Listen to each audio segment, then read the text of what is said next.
Okay, nandito po tayo sa Mang MG Lechon Manok and Limpo.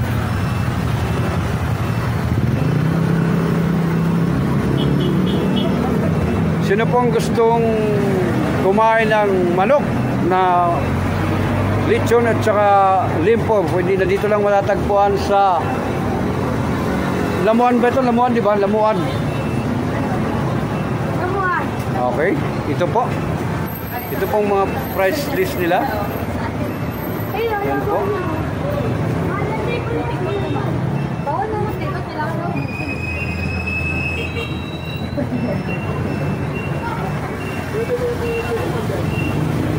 Yan po yung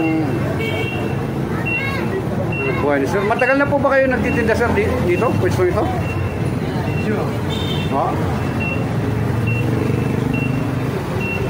Ito po ang nice